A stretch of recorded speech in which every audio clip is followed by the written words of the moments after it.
Hola, soy Mónica Conesa y estás mirando Eclectic Arts Media. We'd get our scripts and it would only say our lines in the script. It was very hush hush. Hi, my name is Calder Schilling and I'm playing Sherlock Holmes. Hello, I'm Nate Tenenbaum playing Watson. And you're watching Eclectic Arts Media. I think I forgot your question, but I went on a different path, but it felt great. Aloha, I'm Jake Shimobukuro, and you're watching Eclectic Arts Media. Opportunity these people had, and then they just ruined it. Hi guys, I'm Jiaoying Summers, and you are watching Eclectic Arts Media. Hi, I'm Mara Vincent, co-artistic director of Olympic Ballet Theater and Olympic Ballet School.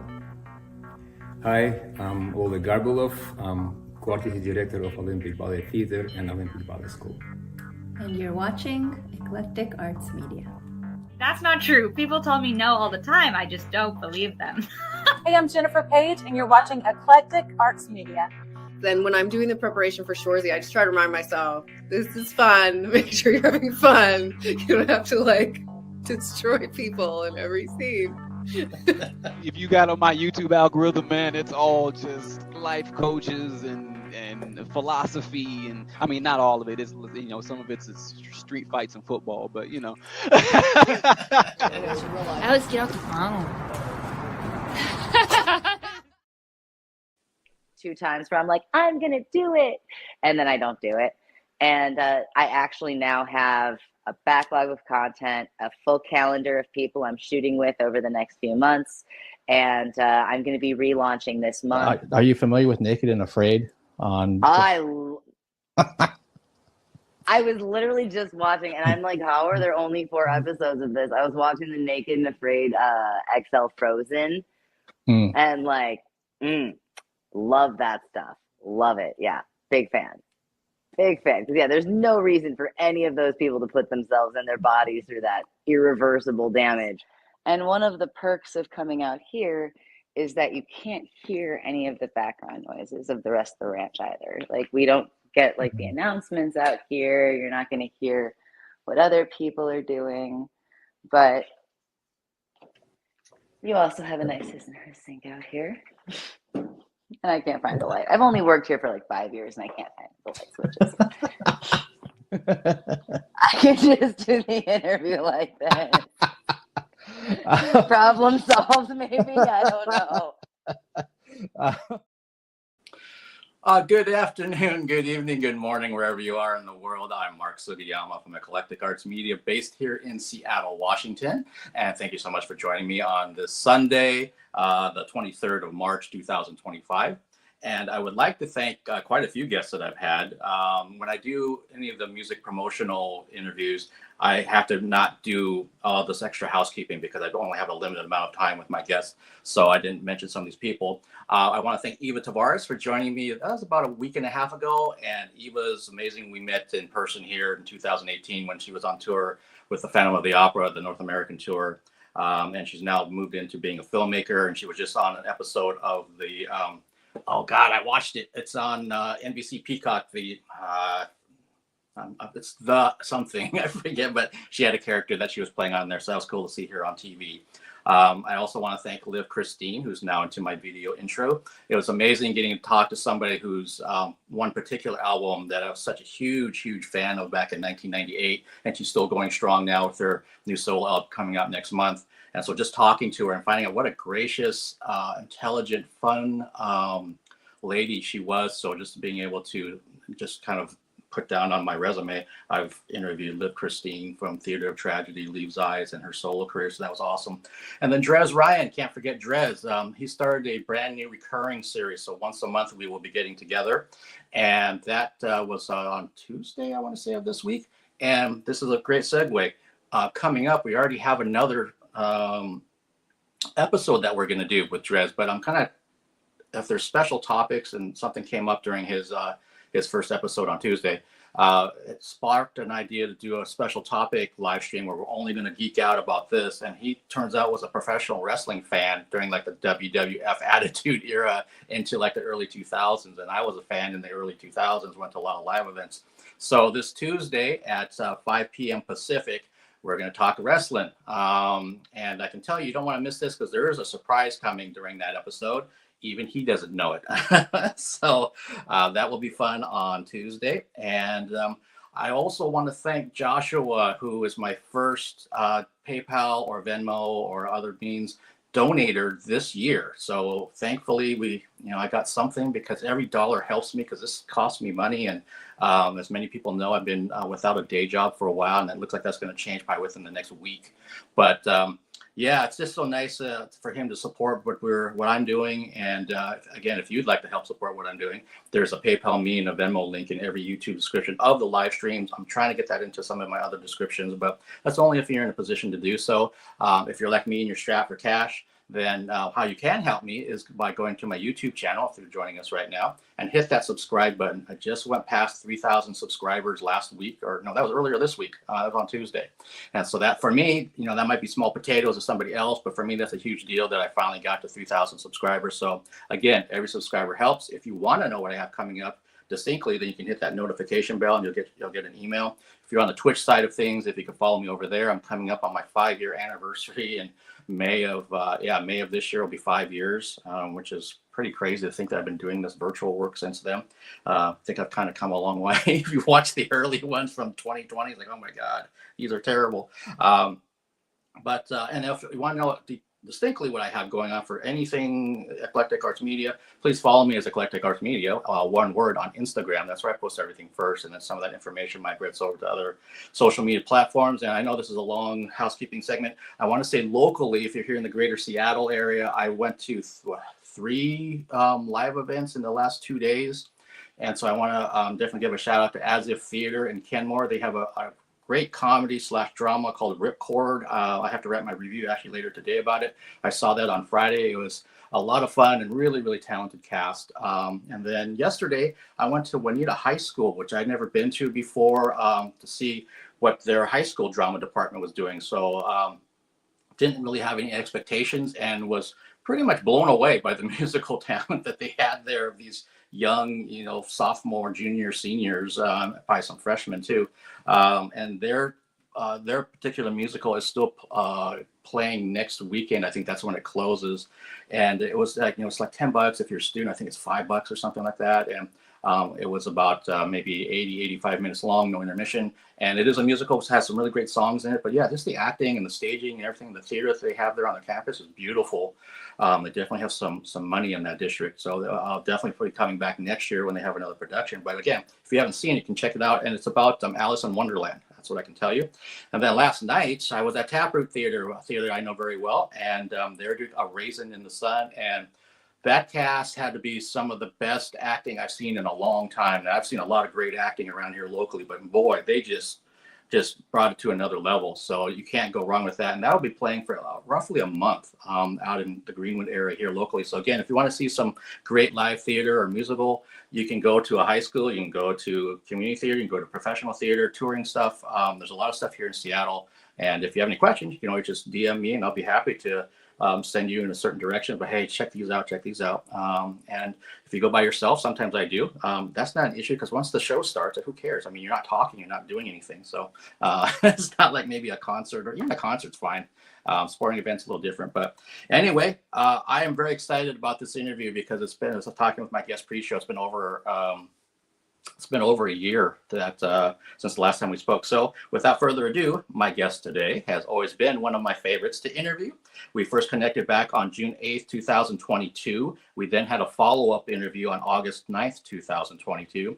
And then our third interview was on December 28th, 2022, where we got a tour of Sherry's ranch. I can mention that interview is overall, in terms of views on YouTube, it's number 8 all time. So that tells you a lot that people really, really love that interview. And our last interview was on December 18th, 2023. So it's been a year again and some change since we last spoke. Please welcome back to the Eclectic Arts Media virtual studio, Miss Jupiter Jetson. Hello. Hello. How are you? I'm doing great, Jupiter. How are you? I'm doing pretty wonderful. I was telling you backstage, life is pretty fantastic on my end. That's great. I'm so glad to hear it. And I'm glad that you could take the time to join me again. and we can reconnect and kind of see what we've been up to, each other's worlds in the last year or so, which is crazy. Like you were saying earlier, it's like crazy to think that's been that quick. I mean, time is truly an illusion. If there's anything I've learned over the last couple of years, time is an illusion. But also, I don't know, it's always nice to get to talk again with somebody that, we have a bit of a rapport with. I don't get a lot of that. Most of the interviews that I get to do are usually like a one-off, like, oh, hello, how are you? Let's get to know each other this one time. So it's nice that there's this kind of ongoing podcast rapport. It's delightful. Well, thank you. I feel the same way. I always like having guests come back, and in your particular case, I love having you come back. I mean, if I could do a recurring series with you, I'd actually absolutely do it. But I also realize people have schedules, and sometimes they're not available every month, Mark. But I think we've always had really great conversations, and they go in all kinds of different directions, which I love. But in this one, I think maybe the best place to start off with is, I believe you're not in America. You're somewhere else. I am. This has been something that's kind of been in the works for a long time for me. We've talked about before I worked at Sherry's and got into the adult industry. I had lived in Germany for a number of years, and I've always really missed kind of that European pace of life. It's a bit slower, a bit more, I don't know how to put it, but it's a much more comfortable pace of life. So one of the most beautiful things about my job, and all of the different corners of it, is that I don't really need to live in any one place. I can always fly in and do my work and, collect money and, connect with people. And then I can fly back to whatever corner of the world I live in. And it's actually, it's something I hadn't really thought about, but I don't know. I just kind of took the leap, and now I am coming at you live from the Netherlands. And I've been over here when I'm not at Sherry's since the beginning of the year. So very exciting times for me. That's why there's a lot more artificial light on I don't know if there's more artificial light on my side of the screen. I don't know what part of the house you're in, but it is nighttime here. Yeah, no, it's interesting when I get a chance to do when guests are international like you are now, that I have to remember about time zones. I have to remember about just kind of, again, lighting issues or where they're at. My natural light's over here, which doesn't really help me at all. But and like I'm setting up an interview right now with some film directors that are in Germany, and they're like, "Mark, can you do this time?" I'm like, "You mean that time for you guys?" And he's like, "Yeah." And I'm like, "That'll be like 3 a.m. for me." So I'm like, "No." Yes, yeah. I still have a fair amount of administrative work that I have to do on an American timeline, and so I will say that I'm doing a lot of business calls at like very late in the evening. Like midnight is a great time to start making business calls on my side of the ocean, which, I mean, as far as complaints can go, it's a pretty benign one to have. So I'm very grateful that my main mode of transportation is bicycle these days. That's true. I've seen some videos of the Netherlands, and I actually have 2 friends that live there. I'm not sure which city they're in, but they're talking about how bikes are like everywhere. That's the mode of transportation there. Yeah, they have lanes. Like they have their own lanes and their own traffic lights, and people respect it. It's not like they don't play around with it. Like it's very aspirational. Because I've lived in some American cities that have bike lanes, and they're more of a suggestion. Whereas most of the time, the streets here, the bike lanes are divided. So there's like a small curb separating the bike lane from the rest of the flow of traffic, and it's a real lane, like with demarcation and everything. And again, like I said, traffic lights and markings so that there's lanes and you know where you're supposed to be. And like people respect cruising on the right and passing on the left better in the bike lanes in the Netherlands than they do on the highways in California. Like it's amazing. I believe it. I mean, we have a lot of bike lanes here in Seattle, and they've continued to expand them and such. But there's such almost like a back and forth between car drivers and cyclists about who should be here and who's got the right of way, and get out of my way. I have to get somewhere because I'm in a car, and just like it's not something that's a part of the fabric here. Yeah, I think I've mentioned before on your show that I have a previous life as a bartender, and I've heard over the years multiple heated debates about this topic, and the main thing that I can take away from it is that everybody's angry, and the reason why they're angry is because we just don't have the infrastructure built. But everybody thinks that it's the other person that they're angry at. Bicyclists think that they should hate drivers think that they hate cyclists, when what really everybody hates is a lack of infrastructure. Yeah, you're absolutely right. I mean, especially again, for being here in Seattle, there's a lot of people that don't like folks from California that have migrated up here for the tech jobs and everything else. It's like the city is not built for it. It's not their fault. Okay, so this is something I'm essentially Rust Belt Midwestern, and something that I've noticed ever since I came west of the Rockies is that no matter what surrounding state you are in, everyone blames California for their bad drivers.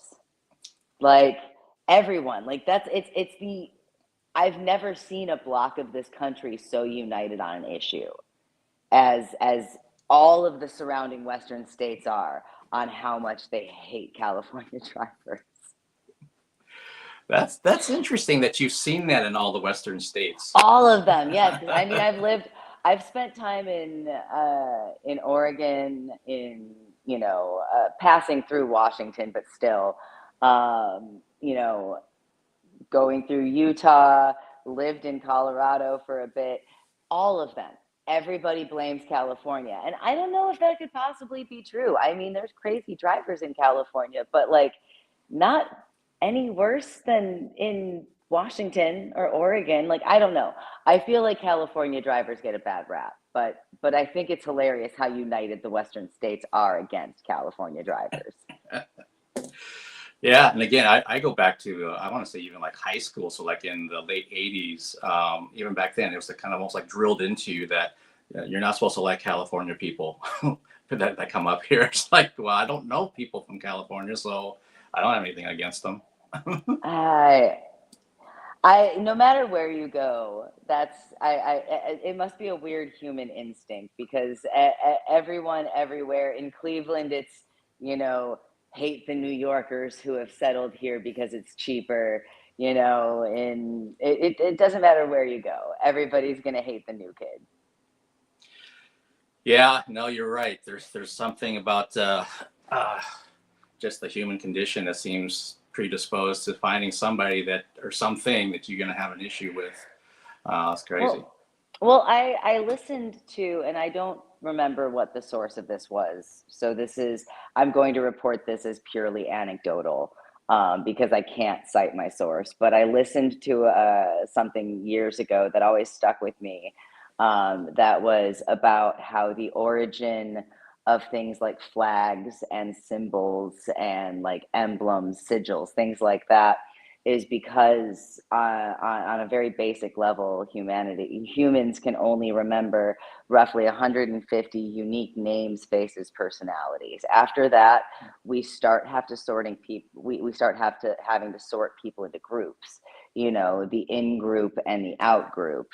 And, so things like we see it today in, sports fandoms, people wear jerseys as a means of identifying themselves as part of the in-group,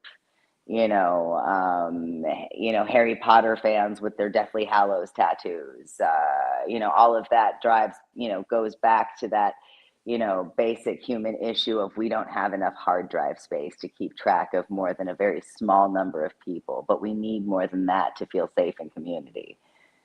Sorry to get all like sociological about it, but No, that's interesting. I love when my brain percolates and starts considering what a guest is saying and something maybe I haven't quite heard of or haven't heard in a while, with that type of thing, and that we have only so much bandwidth, so then we have to default to this other method of trying to make sense in our world, basically. Yeah. I mean, I'm deeply in student loan debt, but I make for a great podcast guest. Indeed, you do. Again, and I wasn't lying when I said you're one of my favorite guests. We've always had great conversation, and comments like that is one of the reasons why. So. But for people, and again, people, if you're watching, and I see people are, if you want to ask Jupiter a question, just jump onto YouTube or Twitch and ask a question in the chat, and I'll make sure that gets said to her so that she can answer your question distinctly. But in the meantime, and it's always kind of hard or interesting trying to cover, what have you been doing for the last 15 months? But like when we come to, let's start with the ranch. There might be some people that are watching this that don't know that you work at Sherry's Ranch, that don't even know what that is. Can you, like in a brief thing, kind of talk about what that is? Well, Sherry's is the nation's largest legal establishment where consenting adults over the age of 21 can exchange money for the kind of services that'll get them arrested back home. So it's, it's exactly what it sounds like. Okay. Yeah. Sorry, I lost my train of thought. I rambled off my little preamble, and I'm like, yes, it is a cat house. There you go. That's all you need to know, folks. A large compound filled with brassy dames. But I've worked there since 2018. And I guess since we last talked, what have I've had an excellent year. I'm still going to the ranch, by the way, despite my new home in a different land. I am still making trips to the ranch. I'm going to be taking the summers off to enjoy what little sunshine we get in Northwestern Europe. But I am going to be there, spring and fall for the foreseeable future. And yeah, sorry. No, that's great. I just, again, for people, they have an idea, and then they can also, just do their own research if they want to find out more details about things.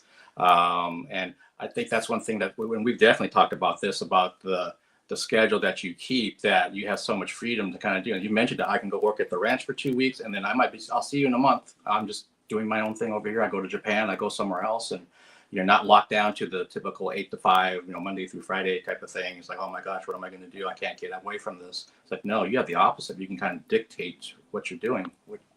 Yeah, it's, I always tell people it's a lot like being a firefighter, in that I am either working on call 24/7 for anywhere from 1 to, sometimes because I'm only coming a couple of times a year now, I am going for longer tours. So I might only be there for 2 tours in the spring and 2 tours in the, fall and winter.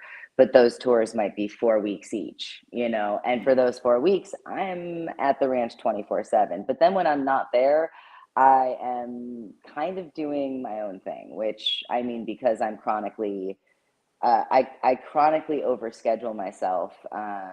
My own thing very often involves shooting mainstream porn for different companies. I have an agent who gets me really wonderful shoots, so I might be doing that. I might also be, lately I've been really diving back into music and putting a lot of energy into that. So I've been spending a lot of my spare time doing that and producing my own content as well. Yeah, keeps you busy. Yes, it does. And that's actually a great segue with working for video companies and shooting scenes and content. Is that something that you're going to continue, or is it going to kind of, you're going to pull back from doing that content and video work? No, I still shoot for mainstream companies. I actually have possibly 2 scenes, but definitely one already on my calendar for the next time I'm landing back in the States. And I'm very lucky in that I'm able to coordinate my ranch schedule to work around shoot schedules. So they're very supportive of my career and understanding that sometimes there's conflicts. Okay, and it just kind of came to me that I don't know if this was in the last 15 months, but did you shoot for Tushy? Was that I did. Okay. I did shoot for. I can check Vixen off of my bucket list, because I think I may have told you that they were on my bucket list of like studios to work for. Yeah. So how was that experience? It was awesome. I would absolutely love to work with them again at any point. I think when I name dropped them, I was shamelessly promoting Slade and asking to pretty please get booked for some girl work for Slade. But I had a great time. It was, I mean, they make beautiful scenes, and it was, my talent was great. My director was delightful. We had cheeseburgers afterwards. It was a good day. Sounds like it. Yeah, there's a good day all around then. And that actually might be kind of an interesting, if we look at that experience and that scene in particular, what fans see, could be X amount of minutes long, but for you, the talent actually shooting all of it, on average, like on that particular shoot, how long were you actually there doing the scene?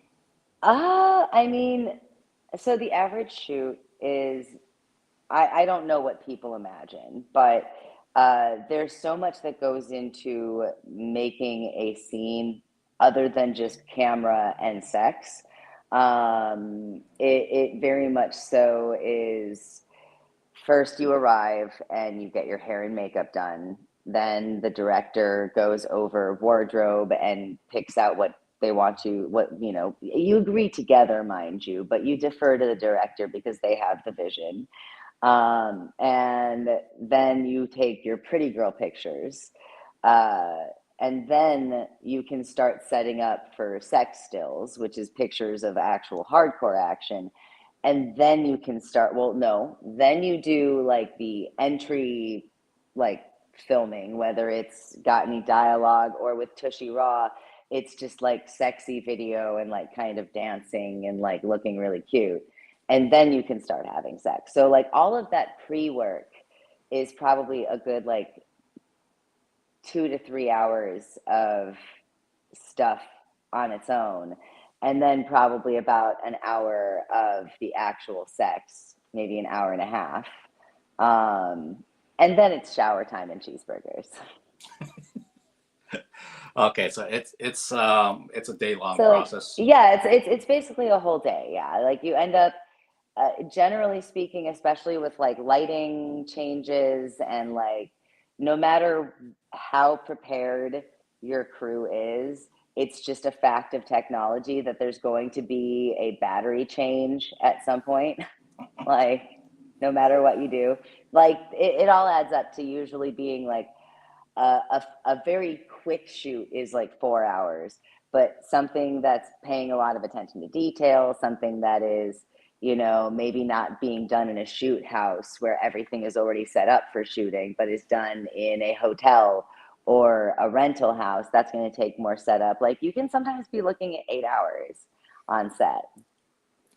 Wow. Yeah. And again, for fans out there, I don't think they quite know that's the process to eventually get this scene out and all the things that come with it. Like you mentioned, all the stills and everything else that they have to do. They think, oh, you must be taking the stills during the sex scene. It's like, no, that's somewhere else. I mean, sometimes don't get me wrong. Sometimes there are some studios that will take their stills from video. But that's not usually how it's done. It's not the way to get the best resolution of photos. It's not, you know what I mean? Like it's definitely a separate shoot of a different set of photos for sure. Yeah. Yeah. I remember seeing I think like a special feature on a DVD, and this was like years ago, and they're kind of showing that process of when the talent showed up and she's sitting in the chair and getting her hair and makeup done. And then, doing like basically like model photos, and then it came to where's the male talent in this particular case, and then they had to do their stills for their sex scene stuff before they actually did the scene like you just described. And I was like, wow, this is fascinating that they have to do so much work before that's not just show up, and just, go at it and then you're done. It's like, no, it's a whole process. Yeah. And I mean, like I'm a, drama club kid. So I really love it when there's like acting and lines and all of that kind of stuff. But that does add a lot of time to your shoot day. Like that, I mean, there are some directors that have been known for having, 12, 18-hour shoot days, because they're making essentially feature films that happen to have X-rated action in them.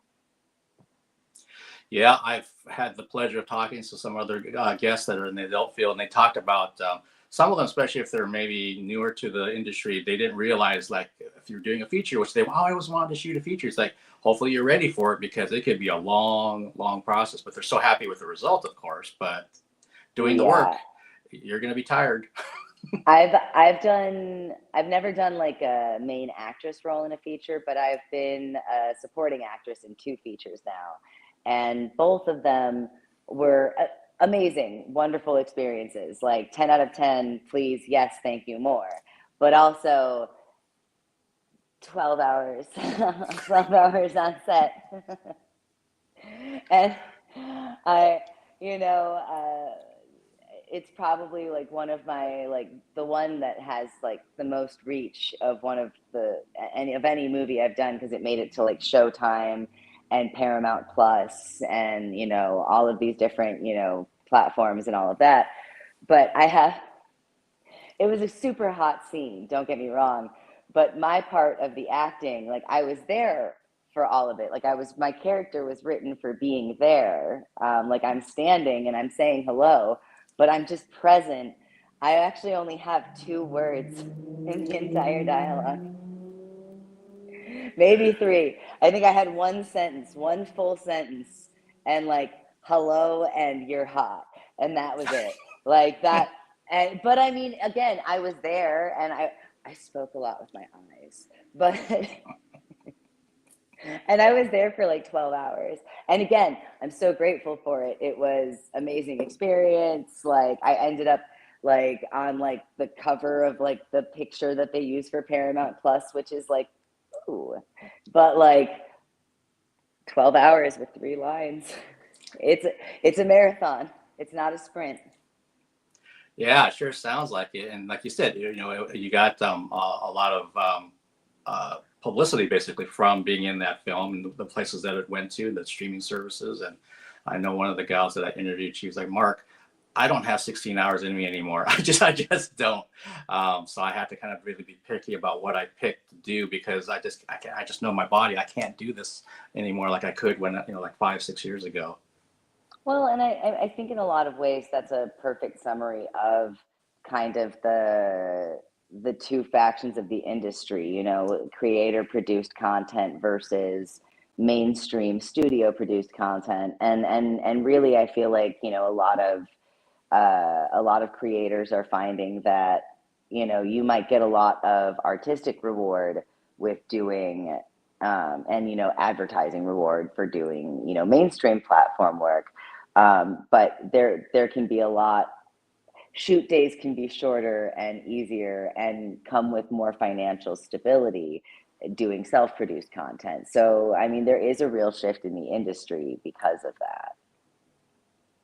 Yeah, very true. And that same guest, I'm also thinking about another one off the top of my head, talked about how she was kind of basically neglecting her own platforms that she was using to generate revenue. And she said, I'm shifting this to less studio, more this.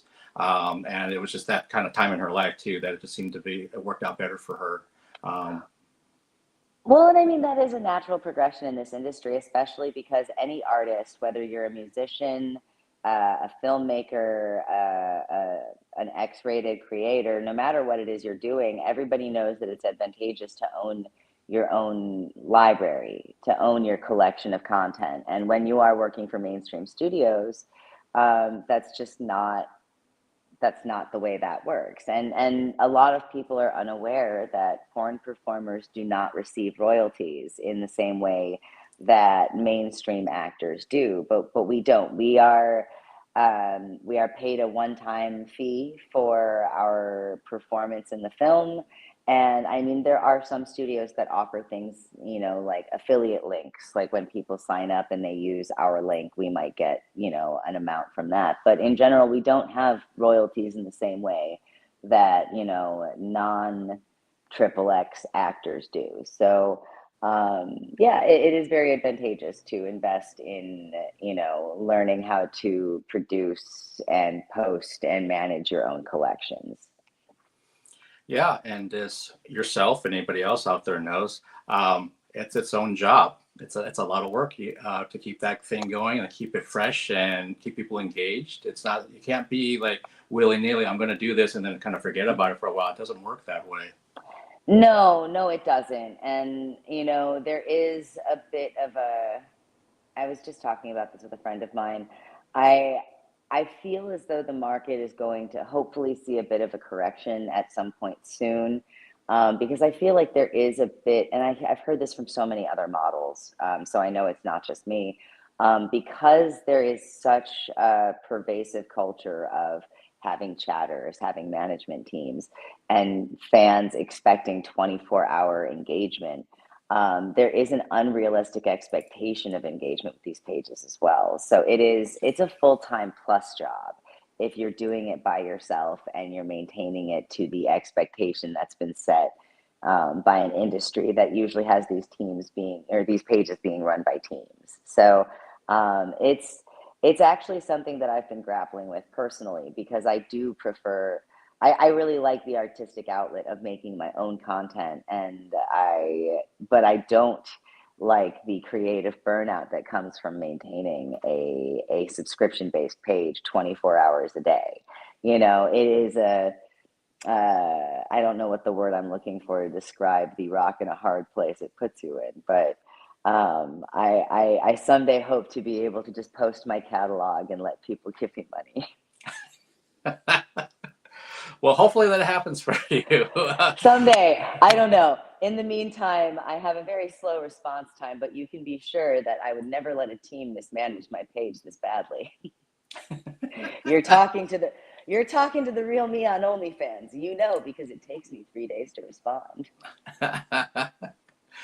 Oh, and you know, and even like, I mean, I'm not to the, you know, the level of popularity as yourself, but even on the media side, I'll have people ask me, hey, and sometimes they actually send me links about, Mark, this band's great. You know, you should bring them onto your platform and interview them. And I'm grateful for that. Sometimes I will check things out and see, oh, this sounds kind of cool. And sometimes it's really not for me. But I also kind of feel a little bit of this almost like big brother pressure that they want to see things and they want to see it now. So they want more bands, or they want more adult folks, or they want more actors, or they want whatever. And I have to like, well, this is what I want to do. I'll take some of that in, but this is still what I want to do with my vision. And it's kind of a hard balance to strike. Fully can relate. I've recently had a little bit of a taste of what it's like to go viral. And because TikTok is a crazy place. TikTok is a crazy place. And I had to just completely disengage from my inbox at a certain point with you know, because it being one person behind a screen that has just hundreds of messages all making some kind of, you know, demand, it's intense. Very, very intense. So I can commiserate on that front at least. Yeah, and again, for someone like yourself, that I can only, you know, imagine what it's like if it's like 100 times the amount the stuff that I get in a DM, that you just got this long list of like, you know what, no. Thank you, no. Yeah, like, oh wow, that's a cool story. That's all I got for you. I'm so sorry. But you know, I will say I have been pleasantly surprised that while I have tuned it out mostly, I occasionally go digging, and it is surprisingly positive, most of it. I've actually been tickled. The internet is a dark place, but not as dark as I'd imagined, or at least estimated. Yeah. So there is that. There's a silver lining then. Silver linings, yes. And you mentioned earlier that you're getting reconnected with music. And so was it just kind of time, just kind of felt like, I want to grab my guitar and I want to start playing and writing and singing again and performing? Where did the inspiration come from? Well, it's just, I mean, I never stopped playing music. Like I've always, no matter where I go, I've always had my guitar with me, and it's just something that brings me joy. But coming back overseas, which is where I used to make my living as a musician over here. It's always been something that I use to make new friends and, connect with community. And it's something that I really felt like was missing in my life when it was, 24/7, go, go, go, because it's so easy to feel that way. When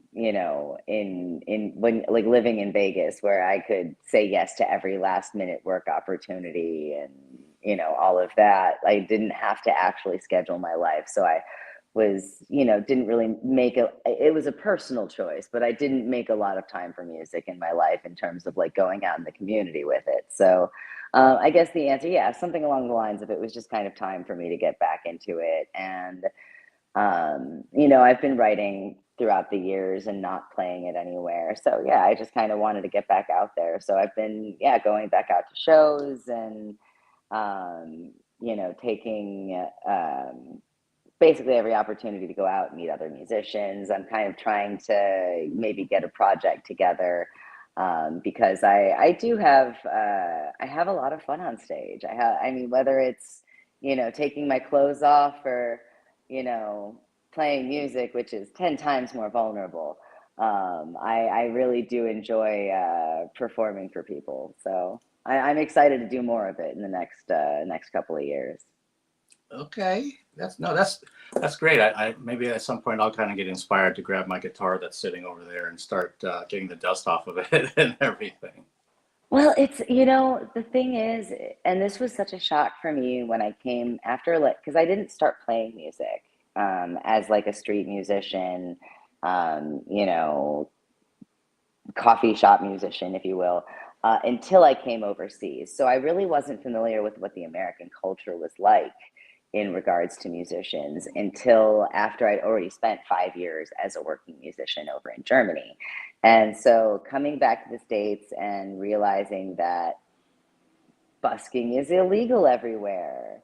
And if you book a show, you have to sell tickets and you don't get paid until you sell like 50 of these overpriced tickets for people to come see you play for 20, like 15 minutes, like it's such a crazy thing, and everything is you're getting paid in exposure. And it's this crazy culture where nobody wants to pay for art, and then everybody's shocked that there's no art. Whereas that's not really a thing. They pay artists here. I mean, artists aren't wealthy, but if you get booked to play a coffee shop, you're going to get paid to play that coffee shop, and you're probably going to get free coffee too. You know what I mean? Like it's such a simple thing, but it's just something we don't have in the States, So yeah, I guess the geography was the inspiration for me. Okay, yeah, that's great that you can shed personal experience and light on that situation. Because yeah, for folks here in America, if you're in your bedroom and you're working on original material or some cover songs or both or what have you, and then you want to get out there and perform like at an open mic, you'll be able to find one. But then if you're trying to go from there to where you're actually getting paid for your performances, it's a whole other ball of wax. I mean, it just is. And even like here, I can think of in Seattle, there's almost like a tour of open mics that you can do, and a lot of the musicians around town, if they want to try out new songs, they know they're going to go hit like 3 of these. And so you might hear something really, really great from someone who's been doing music for 10 years, but they're doing that as more of a trial basis. And then you have someone that could be like me, hasn't played music in, I don't know, since 2016, to get out to an open mic. And I would be doing it just to kind of get the rust off and get back out there and kind of say, do I still like doing this? Is this fun for me? Yeah. And everybody in between. So. Yeah, no, that's the thing. I think the best, you kind of hit it where, in the US, you're either playing for free or you're famous. There's not really any in between. The going from playing for free to playing for money, like there doesn't seem to be much of a middle of the road. Like there's no middle class musicians who are working and making a living as a musician, whereas that absolutely exists here. That's awesome again to hear, like in the Netherlands and in Europe, that the whole viewpoint's different, the way they view artists and musicians, and they value them more than they particularly do here in the States. And it's only gotten worse even for touring bands. A lot of fans don't understand, like if there's a 4-band bill that comes to Seattle, that most likely every band's in their own vehicle. That's how they got to Seattle. They don't ride together. Sometimes they do to save money, but most of the time they're in a van, you're in a Sprinter, you're in a tour bus, and you all are playing the same show. So, but it might have taken you 500 miles to drive to get there versus you actually have a bus driver, so you could go to sleep for 10 hours. Yeah, well, and people also don't realize that like people are going into debt to go on these tours. Like those tour buses, those RV rentals, those are, sometimes tens of thousands of dollars. And then you're playing for exposure. Yep, exactly. Oh goodness, that exposure doesn't buy an RV. Yeah, it's something. It's something. It was a real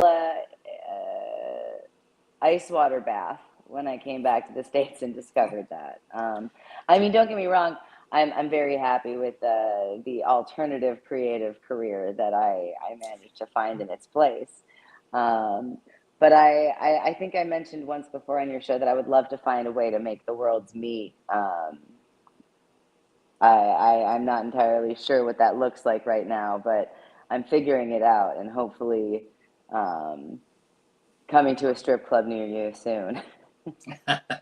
I do remember we were talking about those worlds coming together, and how could this look or how could it work, and you're kind of percolating about it.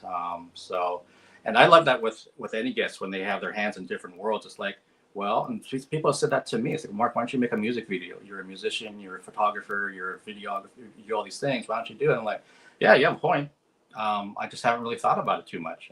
But now that you bring it up, and why not look into it, especially if I get inspired by a certain thing that I'm doing or thinking about, which happens on pretty much a daily basis. But Jupiter, as we're getting close to wrapping this up, what do you have coming up? What can you say or not say about either work back at Sherry's, or if you have scenes that are going to be dropping, or what's going on? Well, I have a couple of exciting things. As you mentioned, I shot for Tushy Raw, and I actually just got published on one of their, I think it's their latest Tushy Raw DVD.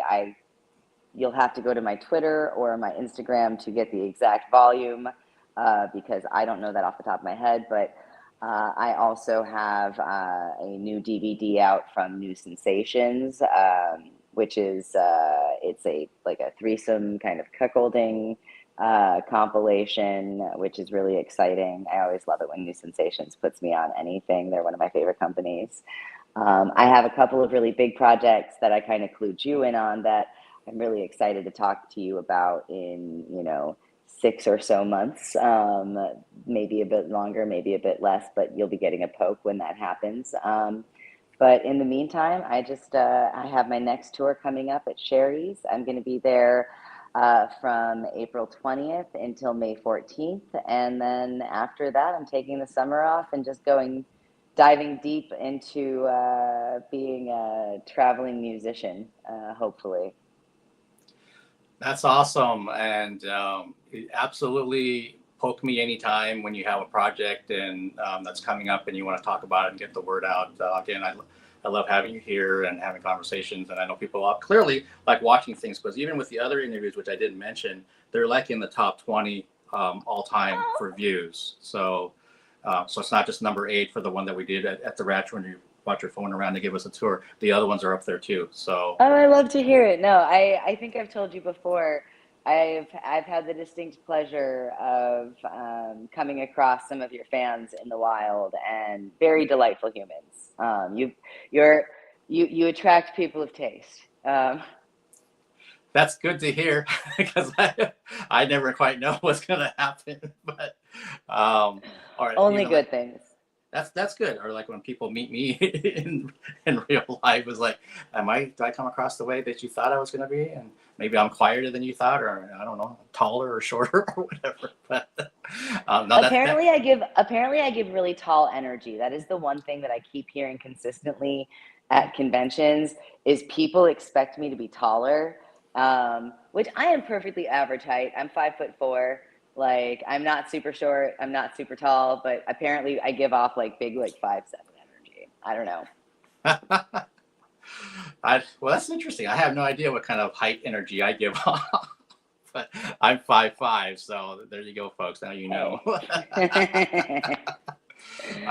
But I know you have to run, so Jupiter, again, thank you so much for taking the time and catching up with me. And I'm looking forward to talking to you 6-7 months or whenever it's going to be appropriate to reconnect and see what you got going on new at that time. Amazing. A pleasure as always. Take it easy, Mark. Bye-bye. Take care. Cheers.